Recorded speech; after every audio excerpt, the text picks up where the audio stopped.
the Ambazonia, special loyalty. Presence of our Savior who granted us our freedom. Allegiance to the hero for God alone we gather. Glory to glory, we rise and never to fall. Here in a nation, flowing with the holy.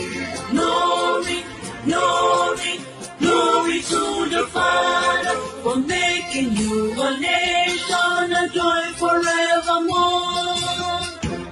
Ambazonia, land of freedom, you shall live in plenty, meeting our need, and your children shall be like the stars above. The Most High God being the watchman of this nation. Ambazonia, land of freedom, you shall live in plenty, meeting our need, and your children shall be like the stars above. The Most High God being the watchman of this nation.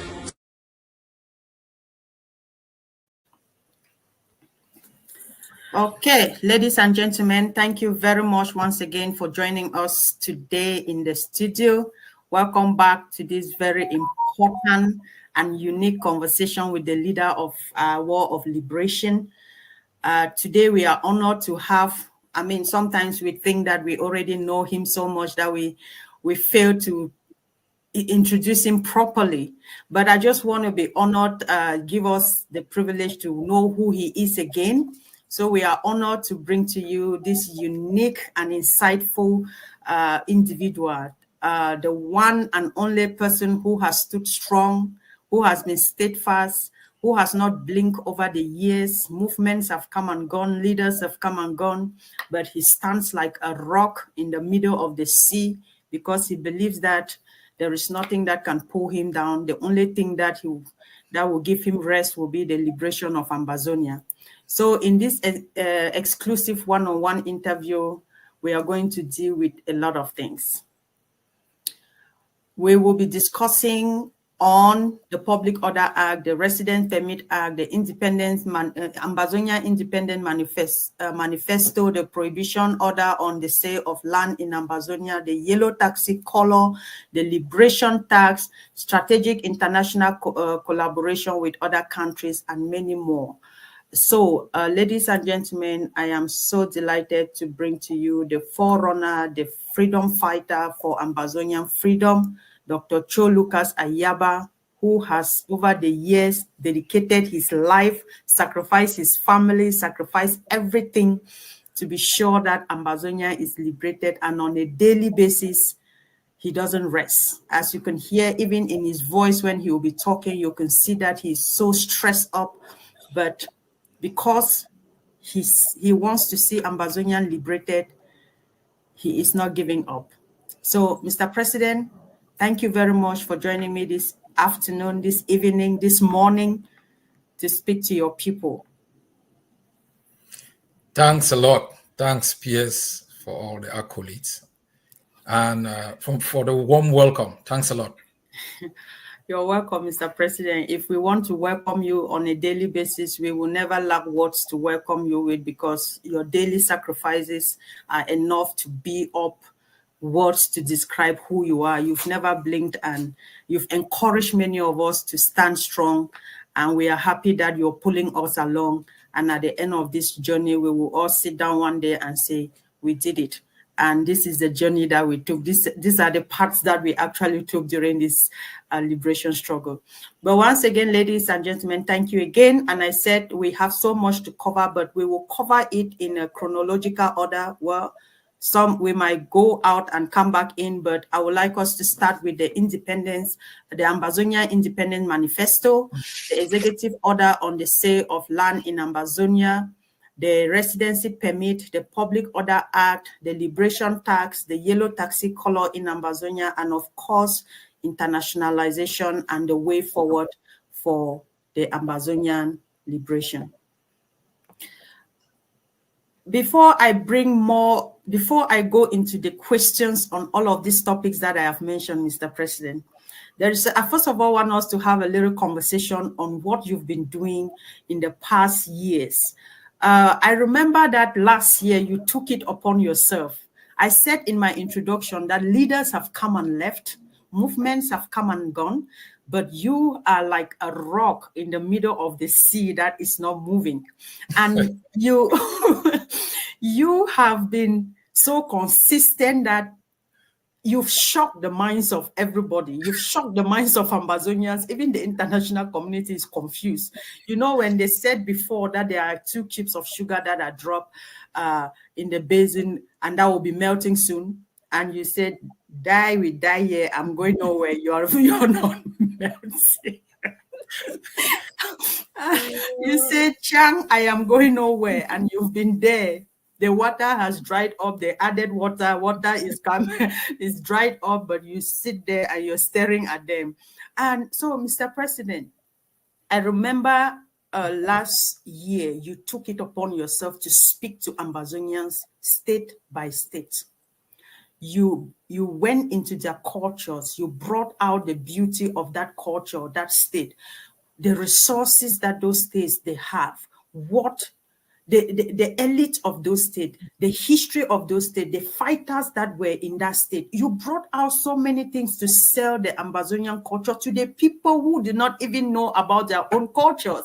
Yes. And you took your time such that we all got educated via this state-by-state address, because the things you brought out during that time, none of us, you know, of course, you know, our history has been distorted over the years, but you brought us the raw and undiluted history of these respective states.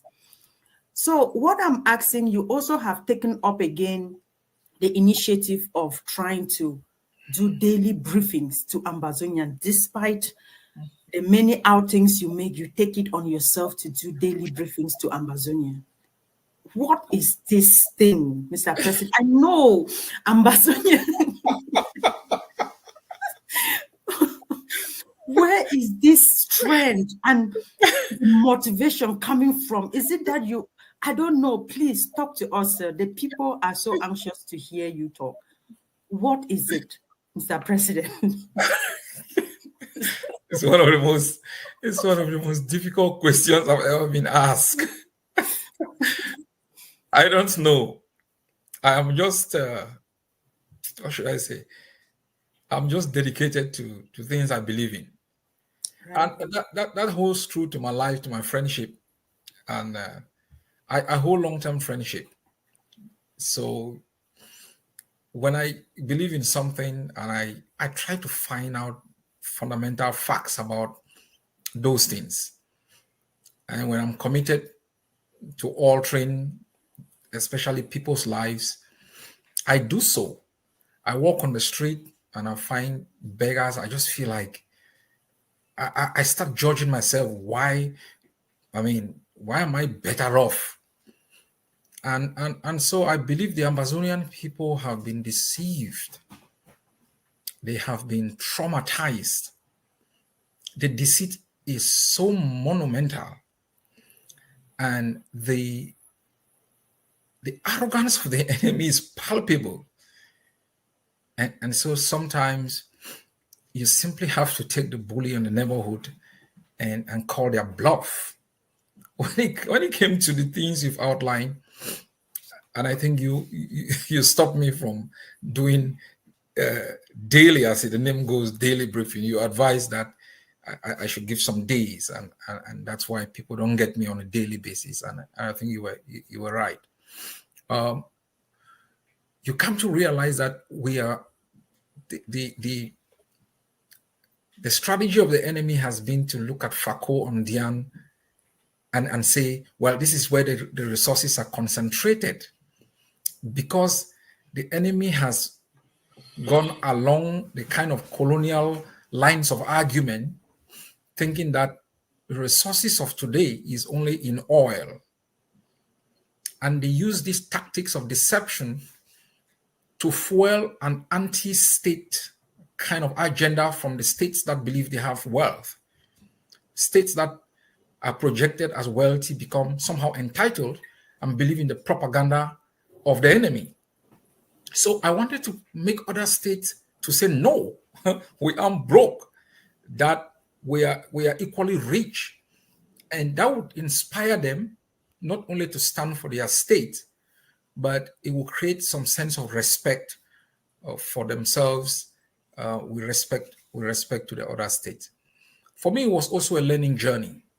I'm fighting, I'm leading, but I read on a daily basis to know my country, to understand the cultures of others, to use that knowledge to overcome certain barriers, certain, I think you are aware that different nationalisms within Ambazonia have been denigrated.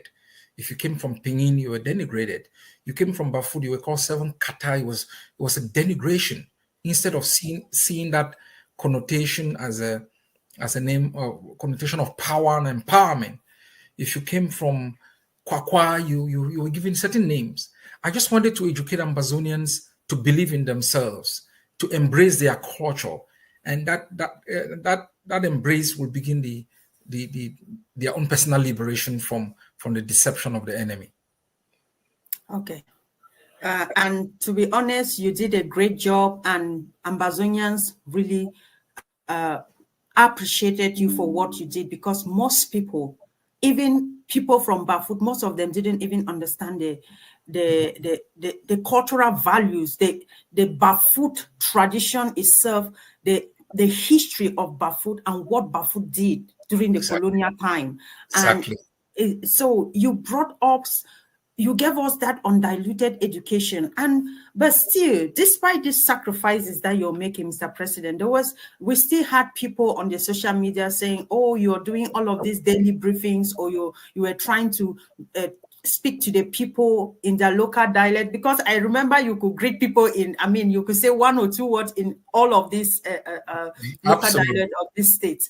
And people, instead of appreciating this sacrifice, this enormous sacrifice, because others are sleeping, having their daily lives going on, but you are in the studio studying, reading the history of Ambazonia, educating our people. But they come up to say you're trying to posture yourself to gain the people's law and try to project yourself. You're just trying to gain sympathy for people to like you, to become the leader of the Ambazonian liberation. What do you have to say to these people? Because it's still mind-blowing for people to even still think like that in this day and age during this revolution. No, it's normal, and you should pray for them. Trust me. They need your sympathy rather than your rebuke. What I've realized in the notion of servitude and even imprisonment, you become accustomed to the narrative that the enemy, or the price tag that the enemy has placed on your head, and it becomes very difficult for you to break away from that narrative, because you've adjusted yourself to it. And sometimes those who rise up and gain knowledge, or have access to knowledge, and are able to educate, to ensure liberation, are seen as attempting to stir the enemy for more repression. I remember when I was in Boya, some students thought, I was creating the condition for more repression. And what if the regime gets angry and multiplies the fees instead by 20? I remember in Victoria when we were fighting against the government delegate. One time in Cassava Farm, we were, tossing stones at helicopters, and entire neighborhoods were like, get the hell out of here. You are inviting the helicopter gunships to kill us. So it's a normal mindset of a people who have been oppressed. Knowledge is liberating, and sometimes they are afraid because the status quo is known, is comforting, is predictable. And acquiring knowledge, knowing that you aren't a slave, some people don't like that. As far as posturing, there is nothing to posture for, as you've indicated. I barely sleep. This is war. Meetings upon meetings, 10, 15, 20 from midnight every time. And you have to be awake. You have to monitor the forces. You have to understand the enemy. There is no pay, and you lose money on a daily basis. Nobody postures for this kind of, this kind of an endeavor. As far as to be loved, I think Ambazonians love me. Ambazonians believe in me. Ambazonians like what I'm doing. They have been manipulated, they have been hijacked, they have been attacked. And I think I do it from an altruistic perspective. I don't expect anything. I don't want to become anything. I just, like every Ambazonian, want to be free. And that's what we all should be focused in getting. Perfect. Thank you very much, Mr. President. Like you said, Ambazonians love you, and Ambazonians are so grateful to have a leader like yourself, because you bring yourself to that level where an ordinary Ambazonian will pick up their phone and call you and complain to you about certain things happening in their own private lives. And you are there patiently enough listening and then providing solution. And that is something that most leaders do not have. We've seen people come up and so arrogant in a way that even their own close executives cannot speak to them freely. But in the Ambazonian Governing Council, where you are the leader, where you are the president, and also the leader of our liberation, you've given us the freedom to be able to express ourselves, especially somebody like me, Mr. President. So, you knew thyself. You've given us that freedom. You are not the kind of leader who comes and say, oh, it is A and it stays A. You have a team in the A GovC that say, oh no, Mr. President, this is not the Ambazonia we want to be. I like the fact they'll always remind you that no, we are coming from this system, we will not go back into this system. And this is what we are looking for in a leader that listens to his people, a leader that understand the pain of the people and provide solution to those the challenges that the people are having. And we are so grateful to have you. Those who think that you are not the leader for Ambazonia, I feel sorry for them, because by all means, they're just looking for ways to come back. No, those people, our arms are open. Those people pray for me more than you think. I'm telling you, we were making the joke the other day. When just like a joke, somebody said, Chris Anu heard that I'm dead. And he said, oh my God, we are finished. You know, so recall when the news came out that I've been arrested. The first person who called me was Compassion. He called and he was panicking. So they love me. They don't, you see, they don't simply understand how they can accept that one of theirs, you know, could be so dedicated for altruistic purposes. And I think on a daily basis, our work, our dedication and continuous progress that we'll make will open most of their eyes. Thank you very much. And you are totally correct. Like Don Pacho being the first person to call you and shouting, oh, I hope you're doing okay. Chris Anu, like, we are finished. That is to tell you, these are the same people who ban you, who exiled you from your own land. So we are grateful, Mr. President, for what you're doing. So I just wanted you to know that we truly love and appreciate you. If we don't say these things to you sometime in our own groups, I want to say it on air so that it should go down in record. Let Ambazonians know that, let Ambazonians be proud to have a leader like you, the one that has stood with them through thick and thin. And you have promised them freedom, and I know for a fact that freedom you will give to them. So thank you very much, Mr. President. And okay, let's get down to other matters. So, Mr. President, we have been looking at, like I said, we'll start off with the Ambazonia Independence Manifesto. But I wanted to read out something in the manifesto before I come into some questions for you, Mr. President. Because when I went through this manifesto, it is so rich. I was just reading and smiling. I'm like, oh my God, Ambazonia got it all. AGovC, they have it all within the organization to pull all of this. But what I wanted to just pick out is the beauty of the manifesto, the project in itself. Like I always hear Eduk say, who said, this is the sovereign project for Ambazonia.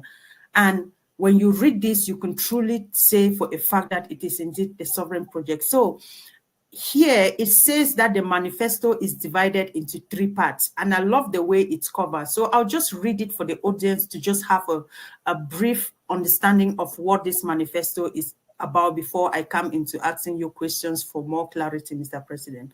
So it says, it is divided in 3 parts. So, but what does it say? It says what we have suffered. It said in this section, this section would detail various forms of oppression, injustices inflicted upon the Ambazonian people by La République du Cameroon.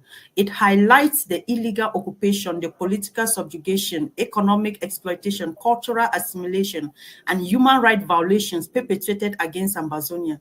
Then the historical context provided underscores the legitimacy of Ambazonian struggle for independence. And it goes further to say our right to life, liberty, and happiness. In this section asserts the inherent right of Ambazonian people to freedom, sovereignty, self-governance, and it invokes international law and resolutions such as the United Nations General Assembly Resolution 1514, which affirms the right of all people to self-determination. The declaration emphasizes that Ambazonian people have a natural and inalienable right to establish their sovereign state free from occupation and tyranny of La République du Cameroon. And so what is our vision? It says, finally, the section outlines the founding principles and vision for an independent Ambazonia. It details the purpose, system of governance based on democratic traditionalism, republicanism, distributive federalism, and national unity. The manifesto envisioned the society founded on the pillar of freedom, the rule of law, peace, and the just common good. This is beautiful. And this is just part of, this is how beautiful this has been structured, Mr. President. So before I come to ask you questions on this,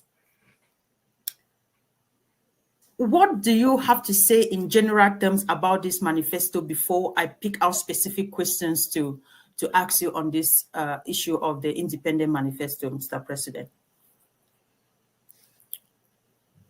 First, what is a manifesto? It's very important for people to understand what a manifesto is. And, you know, we've been fighting this struggle. People have been making several arguments. The strategies we've been putting in place, the declarations we have been making, people have somehow believed they were conjectures or they were simply being conjured. They were rooted in historical facts. They were rooted in a vision. So we've captured all of these declarations, statements of facts, practices, customs, and we've put them in what I call a declaration of principles or the aims that underscore the reason for which we fight. Right. And as you've laid out, that is in 3 sections, it's very important. The struggle has been based simply on section 1, what we fight against. And so in building this manifesto, we simply want to take the people beyond what you fight against to start understanding what you are gaining, what you are going to gain if you succeed in this war. The long-term sustainability of our resistance will not be based on what we are against, but it will be based on what we stand for. And there is a particular part of the manifesto which is very important. I think you've just read part of it, which is the foundational principles. Yeah. Yes. So our manifesto is our journey from oppression to freedom and the tools we will need to navigate that journey. And if our people understand it, our commitment to our struggle is not going to be based on my attitude. Mm-hmm. It's not going to be based on my position. It's going to be based on our common understanding of our past and a common belief in our future. Okay. Thank you very much, Mr. President. You've literally captured almost all the questions I'd hoped to ask, but I will stay in for the purpose of clarity so that some people who maybe didn't catch the start of your explanation can really have a detailed understanding on this. So I know you've said that this is how Ambazonia we hope to govern Ambazonia as it has been spelled out in the manifesto. But then, what inspired the creation of this independent manifesto. And these key principles and their key principles and objectives, what actually brought the inspiration? Is it what La Republique has done to us? Is it after studying governance of different countries? Or is it just the dream Ambazonia that you have always hoped for? And so what was really the inspiration behind this, its key principles and objectives, Mr. President? All of the things that you have just said. All of the things. There is an assumption, a reductionist assumption, that situates Ambazonian opposition to injustice and oppression to the last 60 years. And that reductionist assumption undermines what I have stated in the past few weeks of Ambazonian resistance to oppression and injustice more than 100 years ago. And I have argued that our struggle in the last 7 years is just a phase or a reflection of our resistance in the past 123 years under different foreign dominions. So our struggle is not simply about an opposition to Cameroon, hate for Cameroon. It's a reflection of our fundamental opposition to foreign rule, foreign domination, and deprivation. That's number one.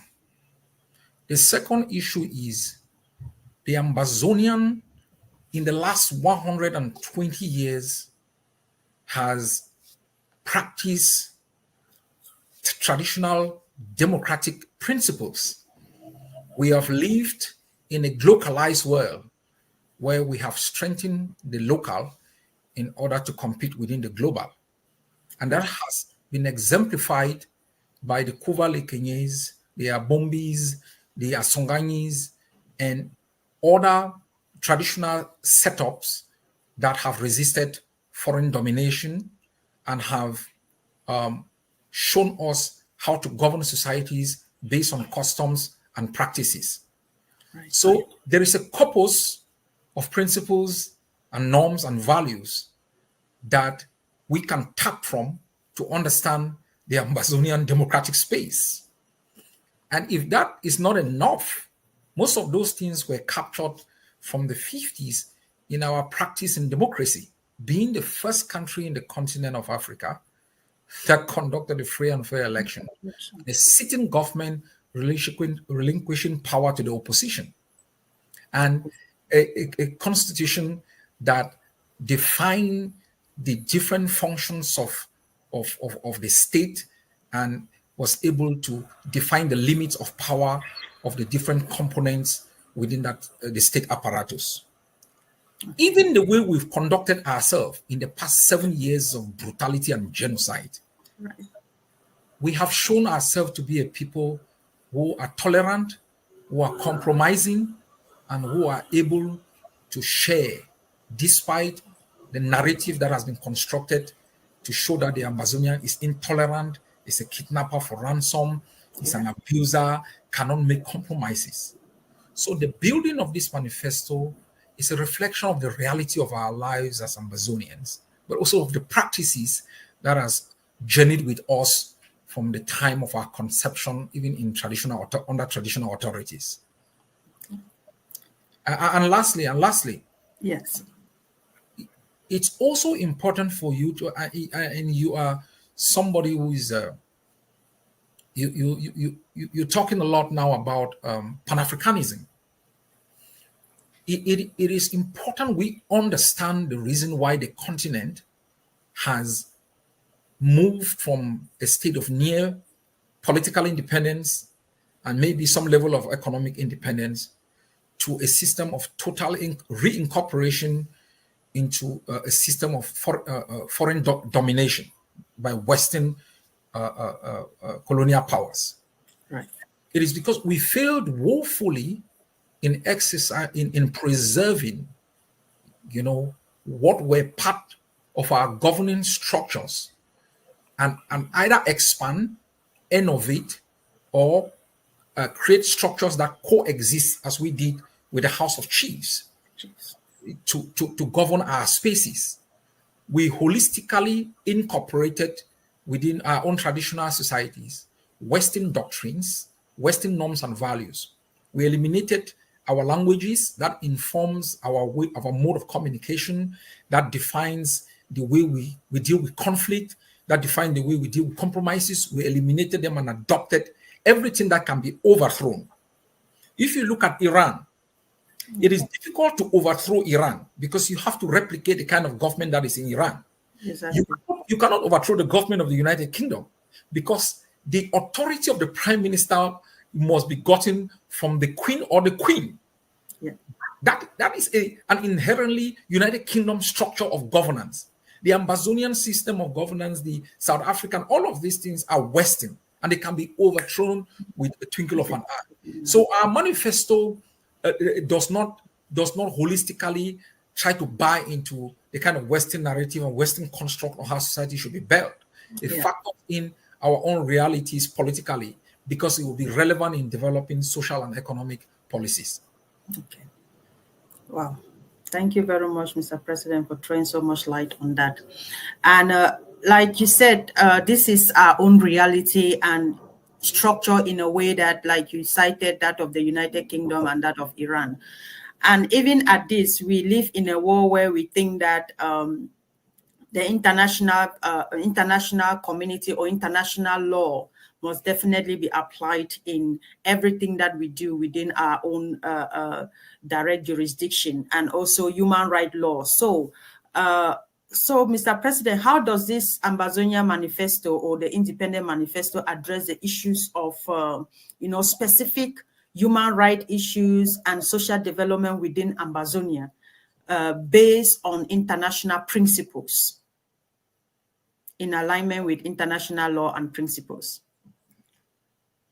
If you look at the Public Order Act, it is built as the foundational principles upon which every other law, every other issue can be derived from, since we do not have an existing functional constitution. And in developing the body of principles or rules, we tap into international humanitarian law that exists in times of conflict. So that's number one. So domestic laws, and they do not exist in a vacuum. They do not exist in isolation to international rules, because international rules is also derived from domestic practices. That's number one. Number two, international law has its place. It has its place. International law, for it to be invoked within Ambazonia, we have to become part of that particular treaty.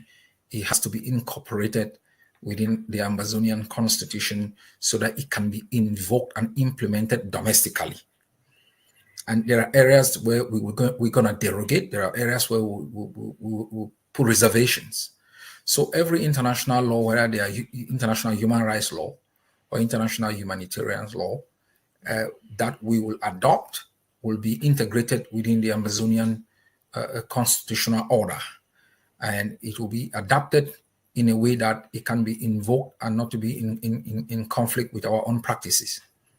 So there are certain international laws that supersede a kind of domestic laws. You choose Kogan's principles,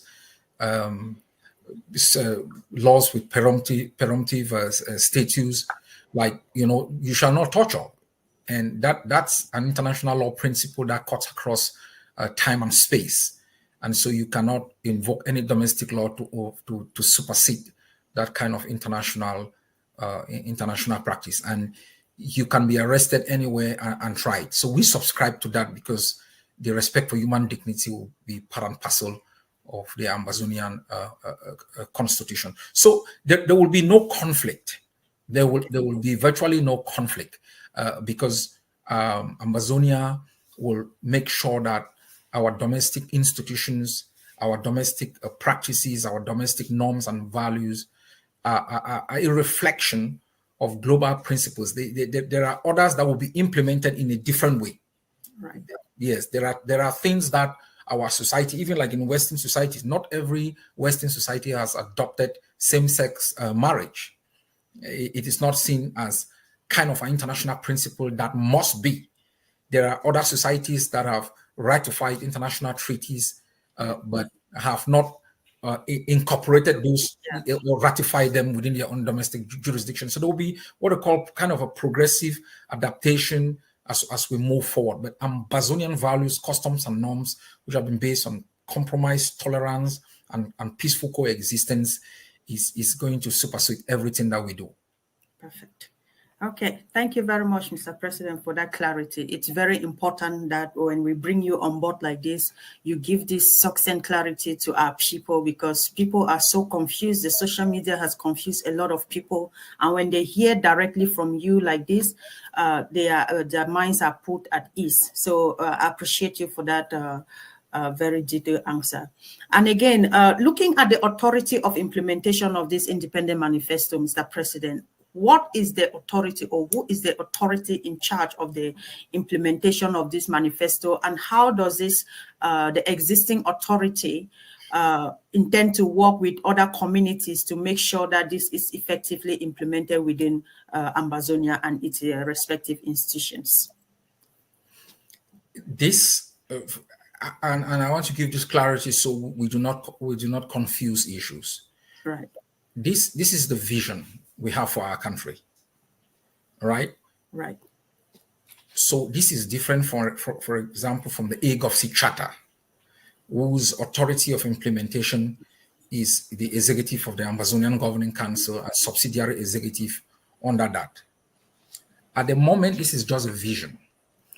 And so the Ambazonian state will be structured in a way. Let's say AGOVC is going to lead us into freedom, and we are going to negotiate with other movements to build a transition. We will present our vision to the transitional authority within which we will also function. And surely, because this has been a well thought out manifesto to be adopted as governing principles. So if we we talk in part 3 about, I think you read that there, it's the vision, democratic traditionalism, and distributive federalism. All right. Let's take distributive federalism, that power will be distributed between the federal structure and the state organs. And so the authority of implementation will be at both the federal and the state level. And beyond the state level, we are going to have other local authorities that will be implementing different aspects of this vision that will be reflected within the constitution and practices and policies of any government that will be in Boya. So you have, if Ambazonia becomes a parliamentary democracy, you have the head of government, who is the prime minister, being the sole instrument of policy implementation and formulation as the chief executive officer.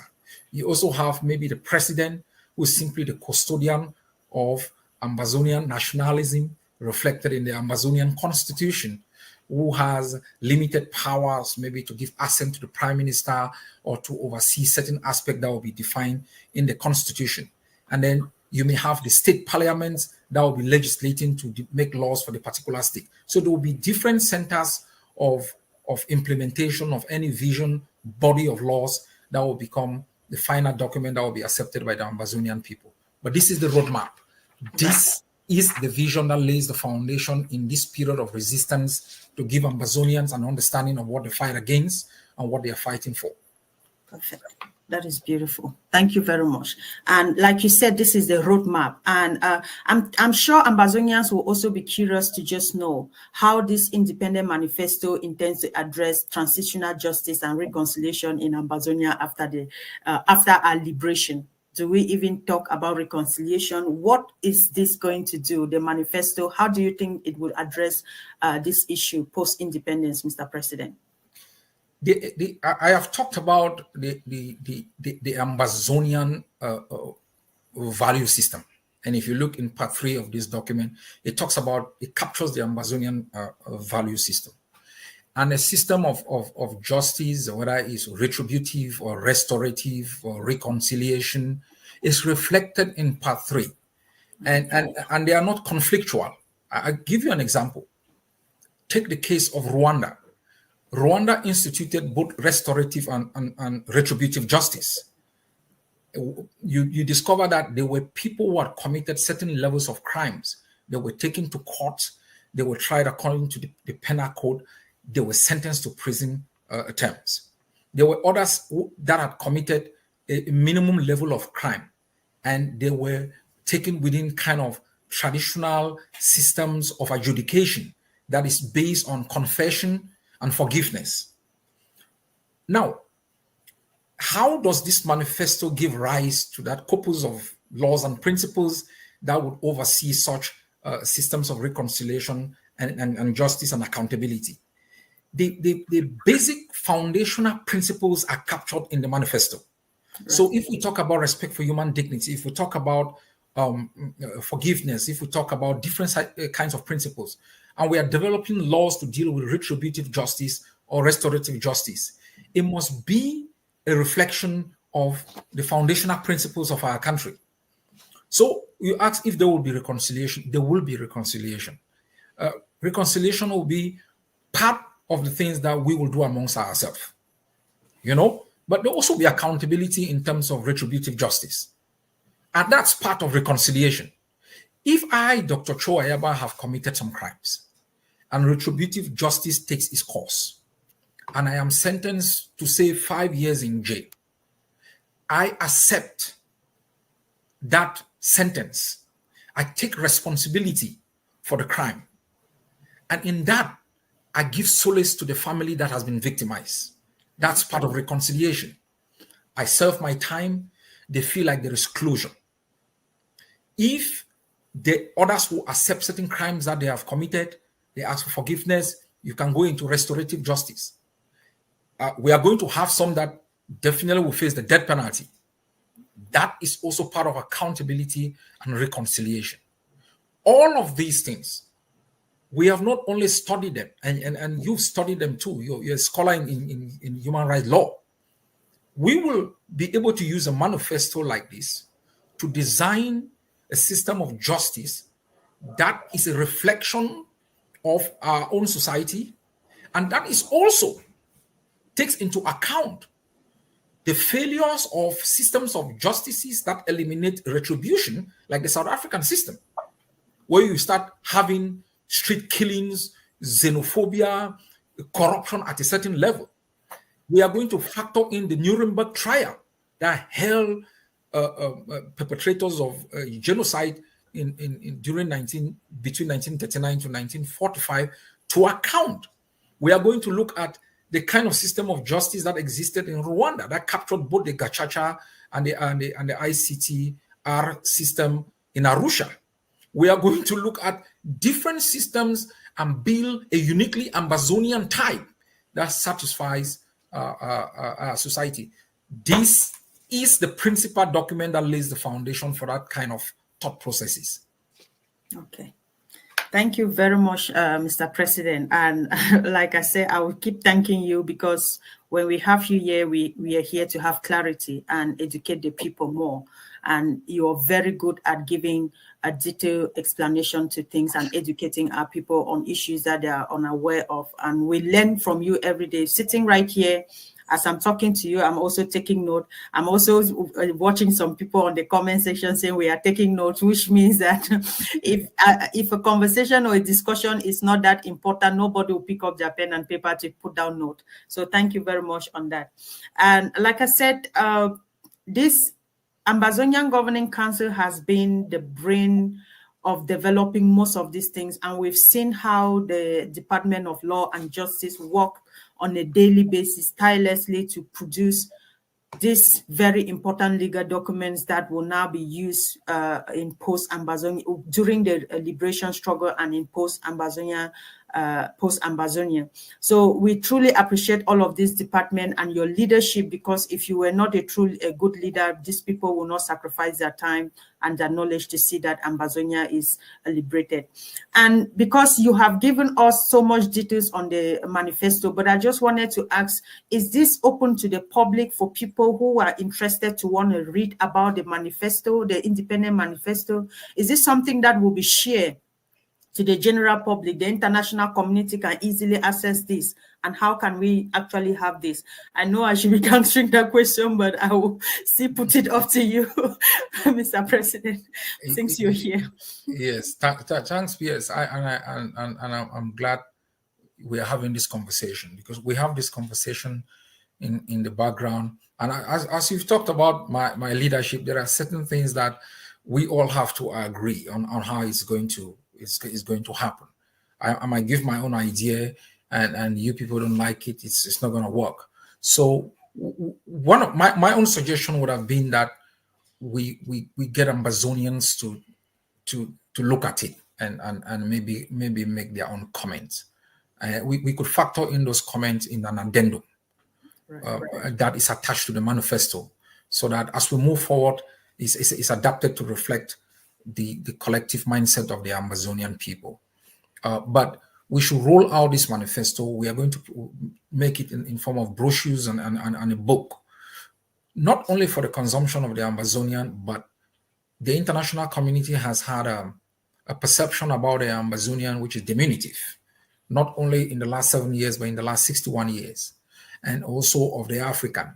The manifesto changes that completely. It gives them an understanding of what these people are fighting for. It gives them an understanding that they can become stakeholders in the outcome of our freedom. They can compare what we stand for and what the enemy that we are fighting against stands for.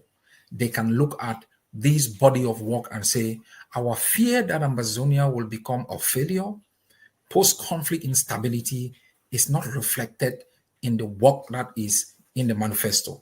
So I think in the next few weeks, we should conclude within the Ambazonian Governing Council with our allies on how these things should be rolled out. The other part, which was, I think, suggested by the OGC, I think you are aware in the leadership, was that we record this in kind of an audio book form. Because it's easy form. We're all tired, right? I don't know how much you still read. So that's very true. Yes. So we can record part one in an audio book form. And we can share, put it on our website. It can be shared. Record part two. So let's have that conversation. Which is a beautiful idea, Mr. President. Yeah. It's a beautiful idea, because while you're driving to drop a kid in school or pick up a kid, or you're going traveling, for people drive in America for 5 hours to attend an event or do things. During those 5 hours, you're developing your mind, you're building yourself with the history of Ambazonia, what is there for Ambazonia, and you're educating yourself, so that when you sit out there, people are talking, you know exactly when you're talking from a place of knowledge and a place of authority to people. I think it's a brilliant idea, and like you said, and this is the beauty about your leadership, because you give room for all of these suggestions to come up, and then we deliberate on them and we come up with a solution. And whatever solution we've always come up with, it has always been for nothing but for the greater good of Ambazonia, never the Ambazonian Governing Council or the leader or you as the president. It has always been for Ambazonia, and we truly love and appreciate you for that openness and the ability for people to function properly, not feel intimidated to function. And so moving forward, Mr. President, I said we're going to take on the next hot topic on the agenda, which is... Would you just mind, let me have 1 minute to summarize on the manifesto, sir. Because I took down some notes, and I think you started it clearly well. Let me just say a few words so people can have a bigger understanding. Right. You captured the first part. Right. The first part of the manifesto is very important. You know, it's what we have suffered, because sometimes it becomes the basis for the right to external self-determination. When a government is instituted and cannot protect the right of a people, those people have a right to self-determination.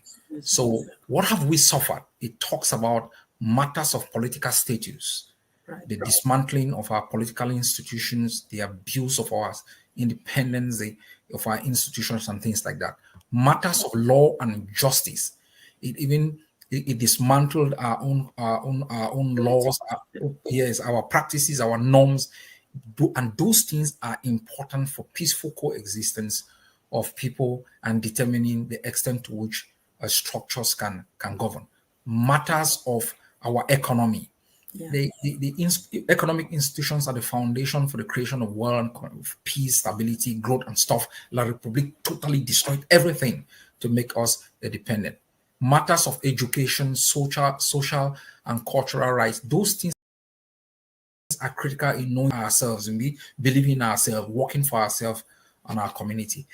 Those are the things that will suffer. Part 2, our right to sovereignty, life, liberty, prosperity, and happiness. Right.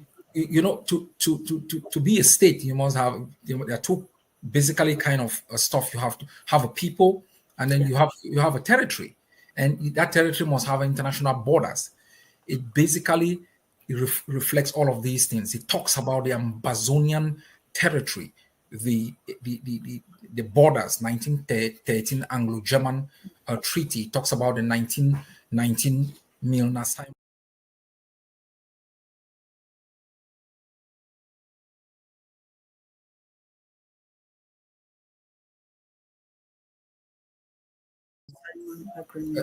agreement, and it also reflects what are the body of laws that give us our right to existence as independent state. You read in your resolution 1514 paragraph 15, yes, of 1960. All peoples have a right to existence and to self-determination. That's also reflected in the Article 1 of the ICPRC, in the International Covenant on Economic and Social Rights.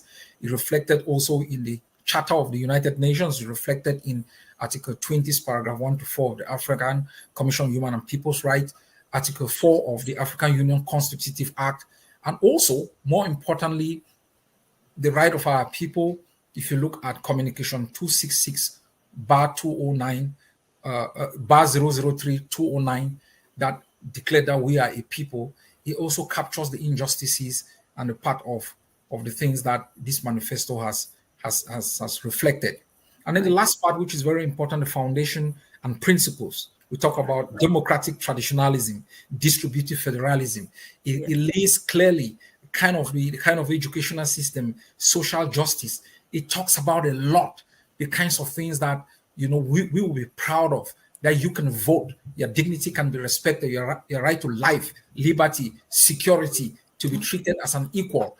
And these are the things that we fight and die for. And I really encourage everyone, if you can't read it, we will read it for you and you will be able to listen. Listen, perfect. I like that. I like that conclusion, Mr. President. If you can read it, we will read it for you to listen. By all means, you will listen. So thank you very much, Mr. President. And I think, like you said, in the coming weeks, there will be final conclusions on this, and we will decide where to have this published, whether on the website or call on Ambazonians to put in their own thoughts, and then we put it as an addendum. And whatever we decide in the coming week, Ambazonians, one thing you can be rest assured of is that you will have this at your disposal, because it is this important to all of us. So that said, Mr. President, I'm going back into the executive order on the land sales in Ambazonia. Mr. President, Ambazonian land is for Ambazonians. Please talk to us about the land in Ambazonia and the purpose of this order. What even inspired you to put out this order? I know there must have been some clarion calls coming in left and right for you to do something about this. What was the motivation and why this executive order? As I said, we are not oblivion to the crisis in Zimbabwe. We saw how the land issue became a thorny political issue that led to the collapse of the Zimbabwean economy. We are also aware that the Zimbabweans did not institute the land reclaim order immediately after their independence because they thought it will inhibit South African independence. So we've realized also in the conflict in Rwanda between the Tutsis and the Hutus that land was a principal issue that led to the issue of genocide. So the question of land is critical for the survival of every people.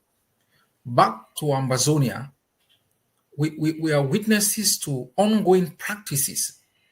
And in the past, we thought these were just a kind of buy and sell and practices between the buyer and the seller. We came to realize in our history that DOs became agents in fueling tribal conflict and because of land, a conflict between two villages, and elites promise to pay DOs a lot of money. They engineer a particular kind of conflict, and land was practically the basic issue that fueled those particular conflicts. We have also seen large swaths of land being claimed, reclaimed from the CDC and being sold to multiple buyers, mostly Cameroonians, especially in Fako, and entire areas have been occupied by Cameroonians through these practices. We have also seen that because of the terrible economic situation, political repression, and the poverty, many families have resorted to selling lands to Cameroonians as a one-way ticket into exile. We have also seen family conflicts where authorities of La République are brought by powerful family members, and other family members are disenfranchised from their land because of their association with Cameroon authorities. We have seen DOs and SDOs and commanders and governors become intermediaries in the acquisition and sale of land. So, and we are engaged in a war, and they have also sped up this acquisition and sale of land, which will become very problematic. So while we are dealing with a national issue of liberation, we are also dealing with micro issues of conflicts within our society associated with the very land that we are fighting for. So at the end of the day, who is going to own this land? Because at the end of the day in Zimbabwe, the people who fought and died for the land never had access to the rich pieces of real estate that could have given them access to a possibility of agriculture. We still realize that in South Africa, land is in the hands of powerful individuals, rich individuals, and it doesn't give access to the poor.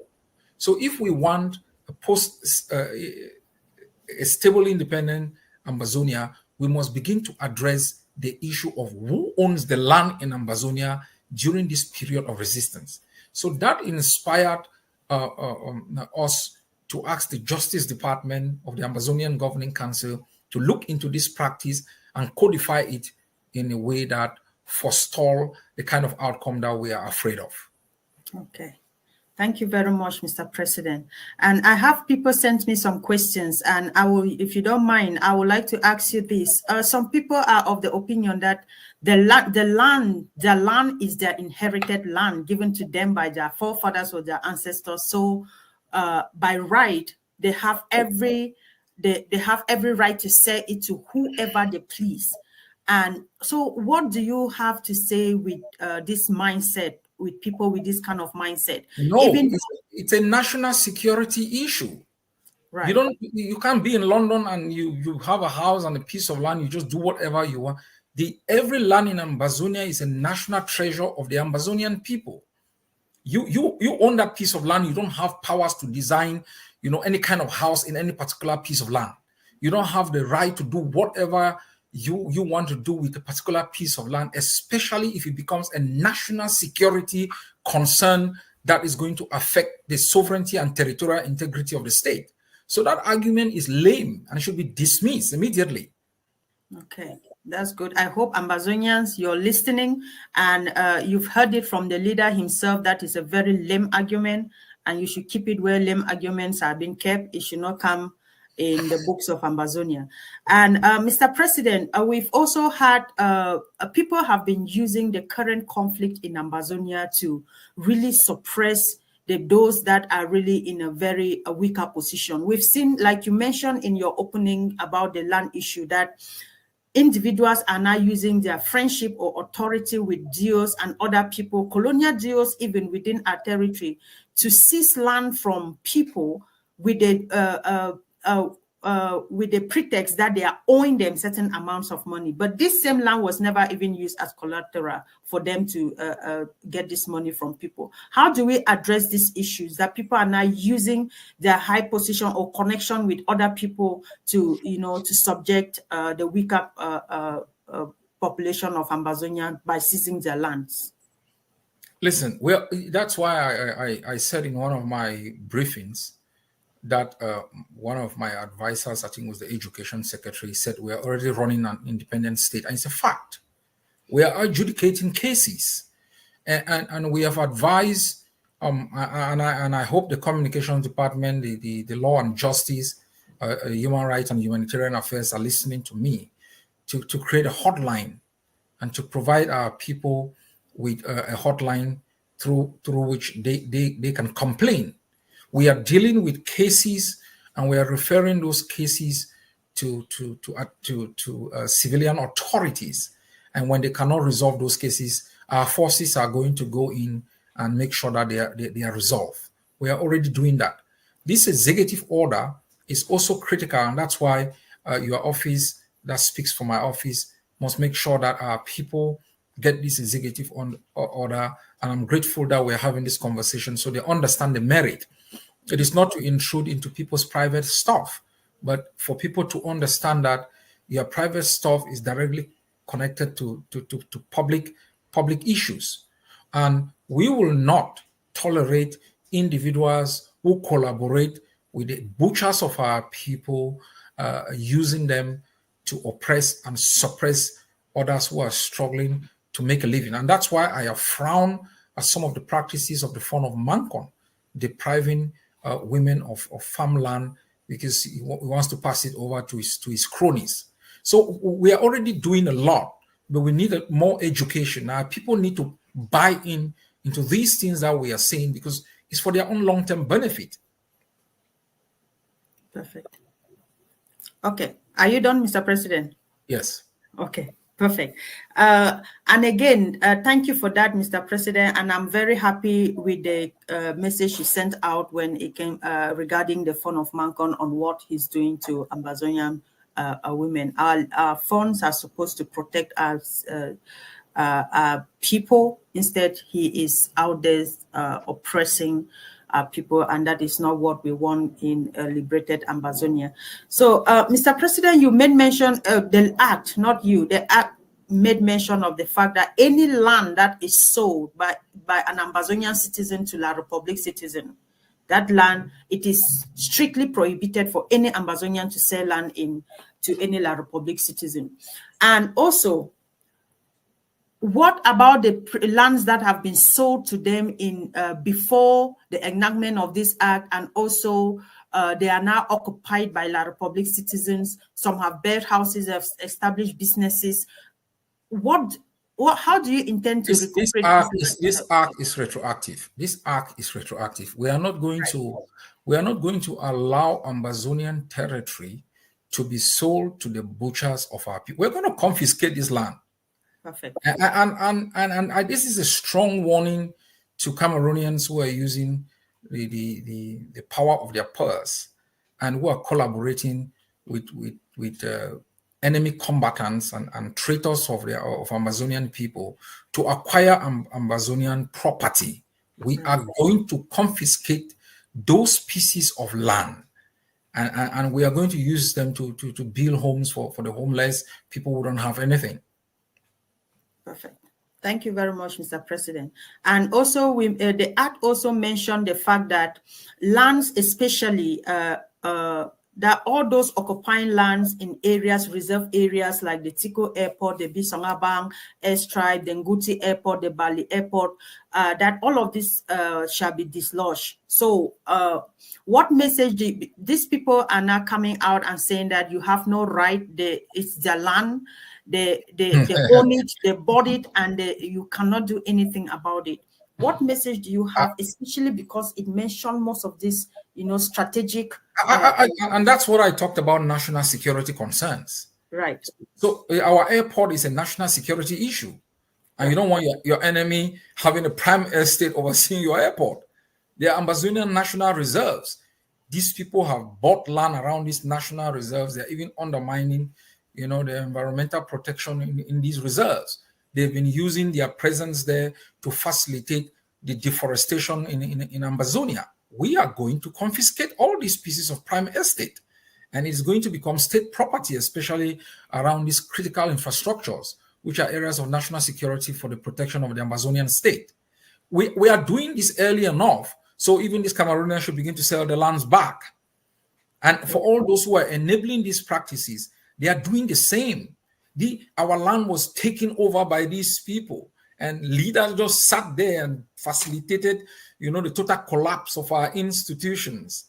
And we are 60 years into practices of murder and rape, and we don't have any sense of pride and dignity and the protection of our own culture. We're just marketing the land to them. So what is it that we are not going to sell? Our soul? I mean, Amazonians, you want to sell everything. You sell your land, and then you come and hide in little spaces in other people's country. So these practices must be stopped.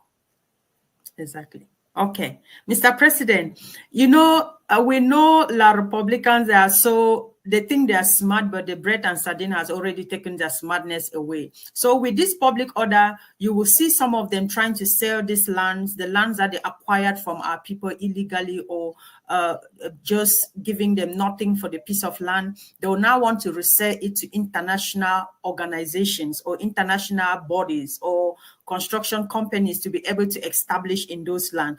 What will still happen? So does this still stand with whether be it international organizations that bought those lands to operate in, or establish businesses or establish anything? Do you still pass that message even to international bodies that wants to buy property within Ambazonia to do whatever, that land will be confiscated after independence? Do you think the FACO Credit Union can just move into Washington and buy any piece of land without federal regulation being able to control who you are, where your resources are coming from, your assets, what's the purpose of your existence, all of those things? And you think Ambazonian piece of land is just a place where the contract can be adjudicated by the local seller and the international buyer? All of these people who are exploiting, be they individuals, be they international companies, who are exploiting the vulnerability that we are going through today, they are taking a risk. And that's what when I send out the message today, we know that Cameroon owns, for example, more than 40% stake in Enio. For Enio to exist in Ambazonia, Cameroon must sell its own share to Ambazonian civilian. Otherwise, we'll kick you out. This is our survivor. And people may look at it and say, oh, what's your business in it? 20 years, 30 years from today, our children will be asking, what the hell did you do when you saw these things happening? You call that this is my own village. I have no piece of land. You say this is my own country. I'm renting everywhere. You say this is my own country. We don't even have a piece of place to put an airport because the airport has been taken over by bandits. You say this is an agricultural piece of land that's meant for the CDC is a Bakwere land. Joel Litumbe took this case in the African Commission on Human and People's Rights and won this case. Bandits and thugs have been violating that ruling and selling this piece of land to the enemy. So if we don't do anything, we'll be in the same place as we are today questioning what is it that Foncha could not stand his ground? Why did people not heed the warning of Endele? Right. So we are not only telling our people the practices that is going to affect them 20 years from today, we are taking a stand against it. Exactly. Okay. Thank you very much, Mr. President. And this brings me back to our traditional rulers. Our traditional authorities have become the worst enemies of Ambazonians. They've oppressed our people even more than La République du Cameroon in some particular communities. We've heard of cases, people crying of how the fonds and chiefs of their communities have confiscated their lands, sold their lands to to multiple people, and all of these things. What message do you have to our traditional authorities, especially those that have even been put there by La République du Cameroon, about land confiscation and seizure within their communities? This message, what message do you have for them, most especially, Mr. President, because our people are dying and suffering in the hands of most of these traditional authorities? These people are an aberration. They are an aberration. I reminisce the fund on So who told Aijo that the fund does not move, the palace does not move. Exactly. I reminisce the bravery of rulers whom we revered. You remember, you could not even think that the quick phone was passing and you were around. They say you were going to burn into something else. Exactly. You could not imagine your own chief of phone giving a fist bomb to somebody. These people have humiliated us to the point where we become ashamed of ourselves. One of the pride of the Ambazonian has been sometimes the way some of our phones and chiefs had concocted themselves. It gave us pride. Now we are a universal laughing stock. Puts our head in shame. They have not ended there. They have now become businessmen. The supposed custodian of our culture that can only thrive on our piece of land have become the ones selling the same piece of land. No land, no culture. Okay? And so when I look at these things and everybody wants to associate them, oh, Ambazonians, no, it is not a question of Ambazonia. It's a question of our being. It's a question about our own dignity. It's a question about our own traditions. Whether Ambazonia or no Ambazonia, every people will strive to protect their culture.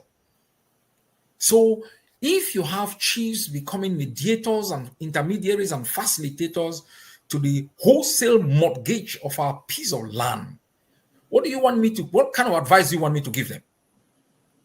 And that's why Ambazonians need to be educated, to take a stand, to speak out. And we are going to use the forces against them. We are going to use the forces against them. I have always said this. We are running a very difficult war. They laugh at us. They make a mockery of us. When John Frundi was in the barrack, that's when he realized that noise that he was making out there had its limit. That's right. When this lunatic Mundi was picked up, and I watched her on the video, and I looked at her face, and I looked at the demonstration of power and invincibility that they showed when they are out there, you really know that all this noise that they are making, all these things that they are doing, when they will fall into our hands, and that possibility is there. Every day I get up, I'm trying to arrest these people. And we will set an example. And it's not because we hate them, but because, like your question, we cannot understand why in the 21st century, 2024, we are still so backward in certain practices. We give away everything without blinking. We give away our name. We embrace their anthem. We embrace their flag. We give away our land. We take them into our palaces. We give them our children. We turn our girls into their house girls. We turn our boys into everything. We give it up until we have come and said no. And what I tell you is this: even if we don't succeed, we will lay the foundation for the next generation to have something to work on, because we don't have anything we are working on. Perfect. Thank you, Mr. President. And again, a very last question before I allow you to summarize everything on this land issue. Ambazonia has become so diversified. We have nationals of La République du Cameroon in Ambazonia. We also have Nigerians in Ambazonia. We also have Biafrans in Ambazonia. Even foreign nationals like the Chinese and other people who have bought land and have established themselves in Ambazonia via businesses or building of homes and all of that. This message you're passing to La République citizens and people who are selling land illegally in Ambazonia and all of that, and the fact that all of this will be confiscated after a post-independent. Do you have the same message for Biafrans, Nigerians, other foreigners who have bought and established themselves in Ambazonia? Let them know what this is all about, Mr. President. Yes. There is hard law and there is soft law. Most of the orders or act that we are putting out is focused on Cameroon. But it also applies in a subtle manner to other nationalities. Right. Because principally, it is focused on altering the attitude of the Ambazonian. That you should not simply just sell the Ambazonian land. Is part of the Ambazonian heritage. And if we determine any other nationality is engaged in a systematic practice to deprive Ambazonian of their national heritage, we will confiscate the land. Right. We will confiscate it. We are seeing certain practices in our territory. There are others that, for example, when it concerns the Biafran, we could have a bilateral discussions that the Biafran leadership will be able to educate their people on these concerns by us.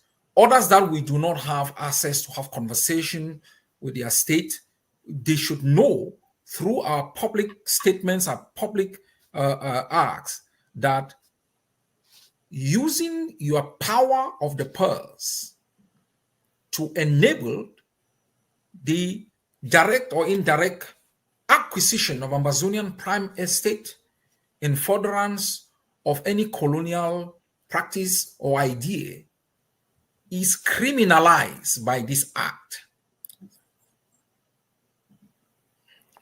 Perfect. That is very important for you to bring that clarity, Mr. President, because you remember a few months back, we also saw President Paul Kagame ousting the Chinese out of Rwanda because they bought land within Rwanda, enslaved Rwandans in that land, and then even fighting Rwandans over their own land in Rwanda. And he said, not in this country. So he said, the land of Rwanda belongs to Rwandans. So you cannot come in and we want to allow you to function. Then you want to take advantage of our land and want to take ownership. And so I wanted just for you to bring that clarity, because some of these people, when they come in and we allow them to, we become friendly and we allow them to own and you know, function within our land, they want to now claim ownership over it. And I'm glad you brought that clarity so they know their place. So would you want to just give a 1 minute, 2 minute summary on this, just like you did with the manifesto, Mr. President, so we move to the next topic? Yes, for our self-preservation, the Ambazonian must develop a mentality to safeguard and protect the treasures of Ambazonia for the next generation. This is important for our own humanity. We cannot be a people that market everything that we have to others and leave behind nothing for the next generation will leave them in the jungle, and they will be devoured and destroyed. And I think everybody, yourself, myself, we should begin from our families. Even if we become so broke that the last person standing in front of our house to get a piece of land is a Cameroonian, please call the hotline of the Ambazonian Governing Council. If you need the medical bill, we will support you financially. Right. Perfect. Thank you very much, Mr. President. And now I want us to move to talk about the Residency Permit Act. And I'm glad that you said something before you brought your conclusion that most of these things are targeted towards La Republic citizens who are in Ambazonia. And we want to talk about the Residence Permit Act. Mr. President, what is this Residence Permit Act that is... A lot of talks have gone out about the Residency Permit Act, but what is this Residency Permit and what is the purpose for this Residency Permit Act within Ambazonia? If independence must mean independence, we must develop rules. We must acquire the authority to determine who comes in, who goes out, and who stays. That's normal. The point with Ambazonian is that they fight for independence, but they don't understand what they're fighting for. They don't understand the complex, interwoven nature of the rules and tangible, idealistic, and material nature of the concept of independence. It's so complex, interwoven. They are idealistic and they are materialistic. So people have been focusing sometimes on the tangible. This is the land. Who has authority over that land? Who has authority over that land? And that's why we are trying to exercise authority. I hear you talk about taxi stuff. I know you want to go down all those parts. It's about exercising authority. You talk about taxation. It's about exercising authority. You know, so the residency permit law is to send a message to Cameroonians that you are in a foreign country and abide by the rules and regulations of that country. It's not only in the law about respecting it, it's also in the mindset. Everything is a mindset issue. Okay. Thank you very much, Mr. President. So I think, like you said, it's exerting authority. Who owns Ambazonia and who makes the laws in Ambazonia? And that Absolutely. is they must have to understand, because like you said, if independence means independence, then they must begin to understand these things and follow the laws and the rules and regulations of Ambazonia. And if they don't want it, hello, please take your leave. This is what we are saying.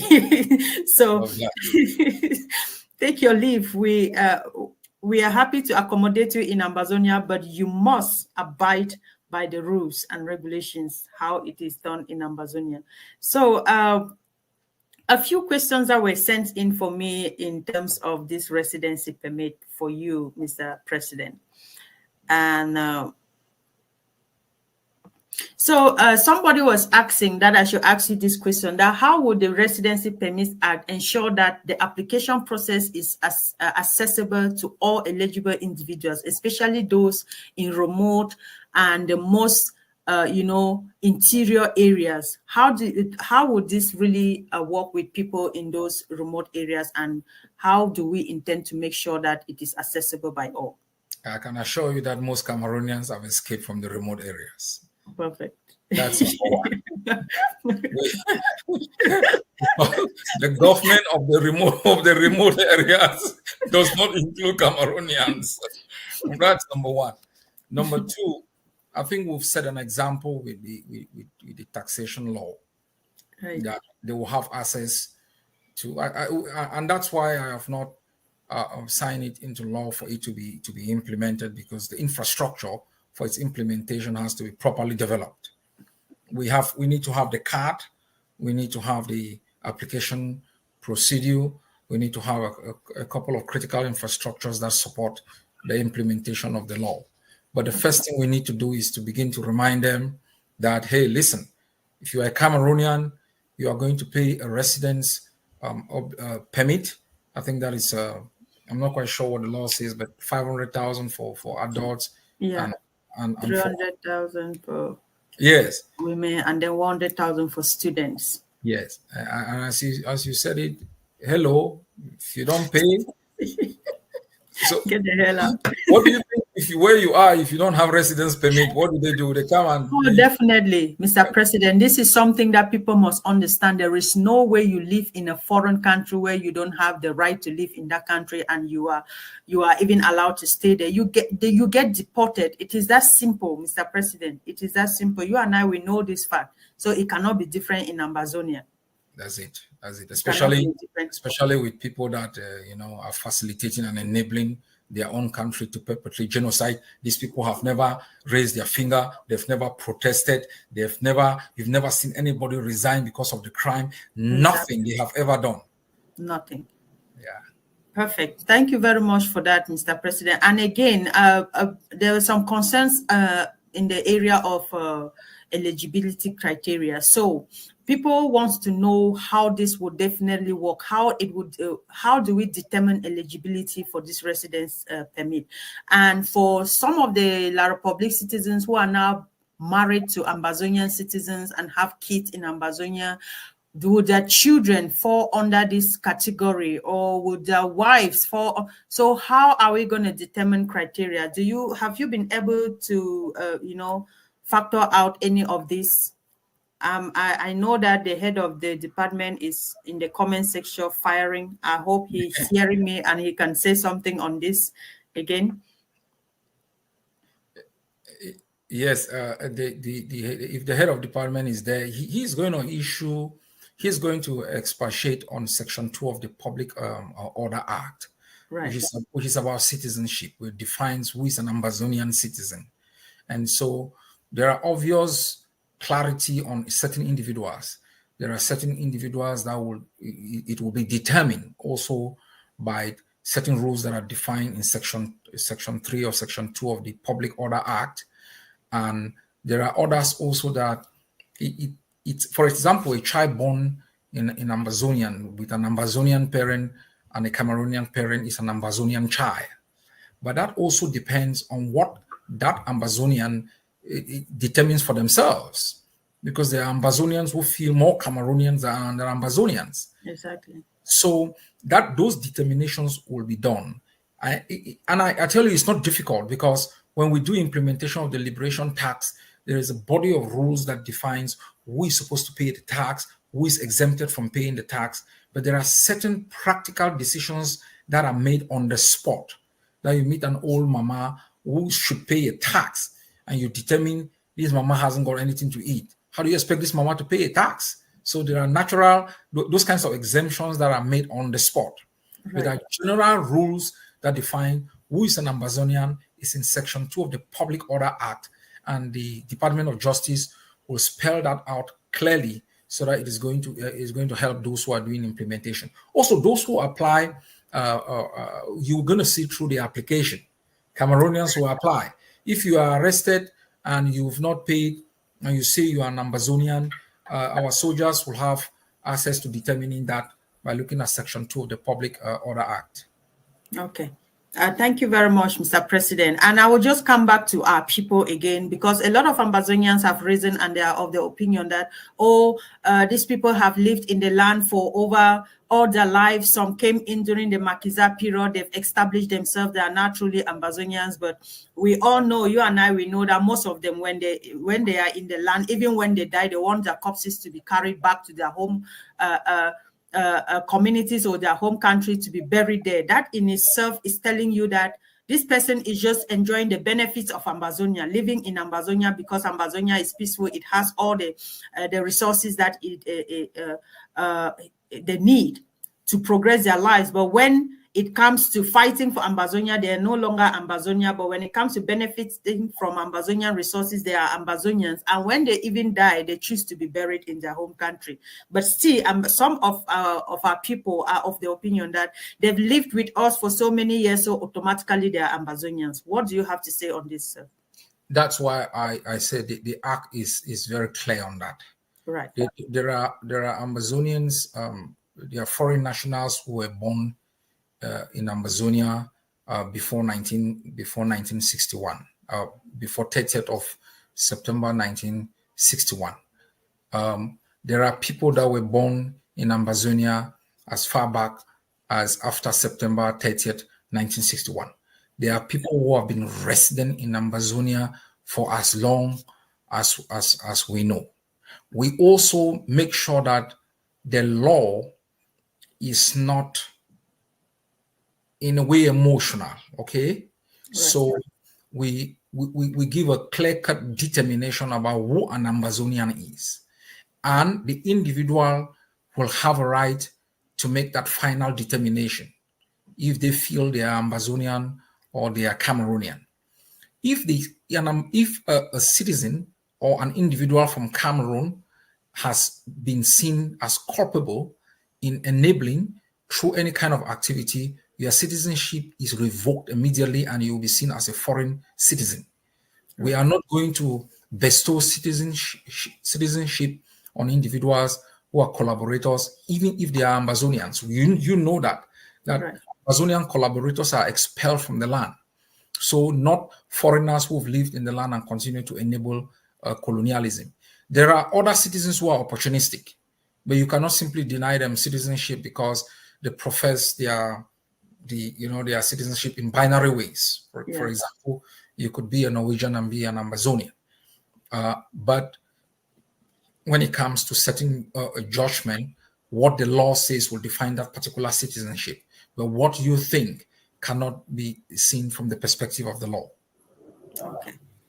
So, Mr. President, will this act in any way, or the laws of Ambazonia, would it allow for dual citizens? Would they want to be part of the citizens of Ambazonia and still hold their nationalities as Cameroonians or Republicans, or you have to give away one to be able to own one?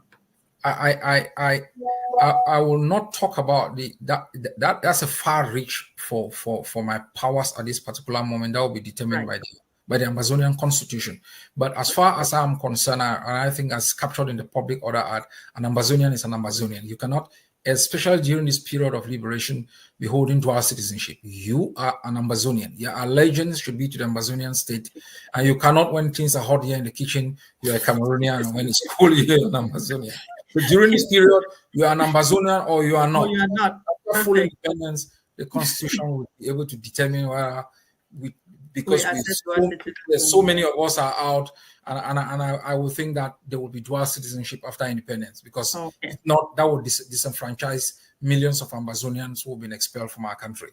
Okay, thank you very much, Mr. President. You know, these things is very important to pop up these questions so that people can begin to, anticipate and know what is expected of them or what they hope to get in the future Ambazonia. And also, questions came up about the processing time within the time that will be processed. What happened to these people? Do we send them to go and be in their country when we approve they come in? Which I gave some answers to some people, but because you're here on air, would you like to throw more light about the time period of regularization and then pending application? Are they allowed to be in the land? Are they allowed to go out and come back in? All of those stuffs, just for the resident permits. Yeah. I think that is reflected in the body of the. I think we discussed that. I don't think for logistics reason that you'll be able to send people out and then get them back in. We do not have that kind of infrastructural capabilities to deal with that. Exactly. I'm not quite certain, but we will look into the law. The Justice Department will provide me with clarity. My suggestion would be that. We do escalatory form of implementation. People are allowed to make their application, and we process it and give them, either the residence or get them packing out of the country. Right. Just to add to that, Mr. President, that the Justice Department already did that in the Public Order Act. They already stated very clearly that if this, I just brought that question because it was asked, and I just wanted so that people will have understanding on it. So once the application is being processed, they are legally allowed to stay in Ambazonia until a final decision is made. Absolutely. So that has already been well spelled out by the department. So thank you very much, Mr. President. On this resident permit act, Ambazonians have been worried and they're asking it is specifically to La Republic citizens. That's correct, right, Mr. President? Yes, there was an argument between my office and the Justice Department. The Justice Department had provided clearly that if it is specifically targeting La Republic citizens, it will violate international law in terms of non-discrimination. And I submitted arguments to the contrary, that by focusing on particular individuals is not violating international practice of non-discrimination. And because in certain places, like we are out here, you are a foreigner and you have different status from a citizen. You have different rights and obligations from a citizen. So it will be focused on the enemy. And you know who that enemy is. Right. Yeah, Cameroonians. Okay. Thank you very much, Mr. President. And also, in terms of the Resident Permit Act, the leader, the head of the department has just submitted a comment on the section which further clarifies what you and we just said here. And he said they are allowed to resident in Ambazonia. I just put it up on the screen there. I hope you can see it. Yes. So that further brought clarity to that particular point that we raised. And now, Mr. President, I'd like us to move forward. You have 15 minutes to keep me here. You're getting 2 hours. No problem, sir. Thank you very much for even giving me that much time. I know you're very busy. So I'm just going to quickly bring you to we've discussed a lot on the Public Order Act, and so I don't think we'll just go back into it because it will just be repetitive. And but we want to talk more about the liberation tax and also the yellow taxi color. And then I want to bring you very specific questions on international connections, Mr. President. The liberation tax over the past 2 years has been very successful. And people came to question the liberation tax, but everybody is embracing the liberation tax. But in your own opinion, how far are we with the liberation tax, Mr. President? How has it impacted us as Ambazonians, and what message has it further passed across to the enemy as people fighting for their freedom? Authority. This is, there is something that we've never really had. Authority over the enemy. Right. Yes. I don't look at the money. We've mobilized money and we've put part of the money in good use. It's been very helpful. But we have instituted a practice that has elevated Ambazonia and asserted Ambazonian authority over Ambazonians and against the enemy. Right.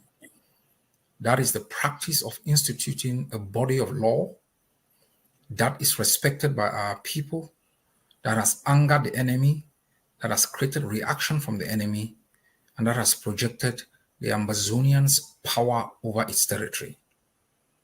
This is an impact that cannot even be measured at this particular moment. Historians will capture this moment as very crucial in Ambazonian nationalism. And secondly, and lastly, yes, this practice has been able to create an interaction between our forces and our population that did not exist. Exactly. A one-to-one sense of accountability. I give my money, you give your tax receipt. Even amongst us, you are aware of that. Yes. We see in the tax room, when we send in tax, you see how people are excited. You see they're asking the chairlady of the tax team to issue a receipt. And you find that when we delay issuing receipt, how people are angry. People start, that is what we want to institute in our country, where there is accountability. And I think, and I really hope that Ambazonians will savor this moment in our struggle. It's going to be something in the future history books of our country. Thank you very much, Mr. President. When you were talking, I was just smiling because it brought a sense of ownership and liberation to our people. you see people paying their liberation taxes, those back home. The same people that some were acclaiming and saying, oh, we are overtaxing our people, we are causing more suffering to our people. People back home are asking when they have to pay, when they're forgotten that the time they are supposed to pay that 10,000 is for the whole year. And that 3,000 is for the whole year. They're still asking, when next am I paying, forgetting that they've already paid for the whole year. That is how much they are really interested in contributing to the liberation of their homeland. And a lot of them use their tax receipt as proof, and they still use it as a laissez-passer too. We've heard stories of women presenting their tax receipt to La Republique military, telling them, this is my ID card. And they said, no, that one is Ambazonia ID card, not Cameroon ID card. We want Cameroon ID card.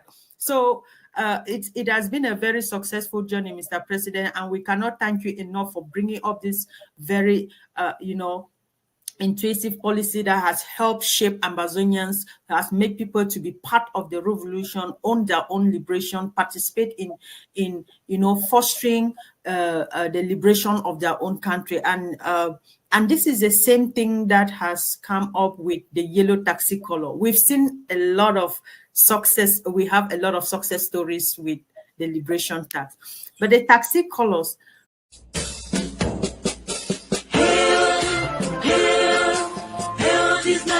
Glory, we the Ambazonia, special loyalty, presence to our Savior who granted us the freedom, allegiance to the hero who called the lonely gather. Glory to glory, we rise and never to fall. Here in a nation, flowing with the holy glory. Glory, glory to the Father for making you a nation, a joy forevermore. Ambazonia, land of freedom, you shall live in plenty in our need, and your children shall be like the stars above. The Most High God being the watchman of this nation, Ambazonia, land of freedom,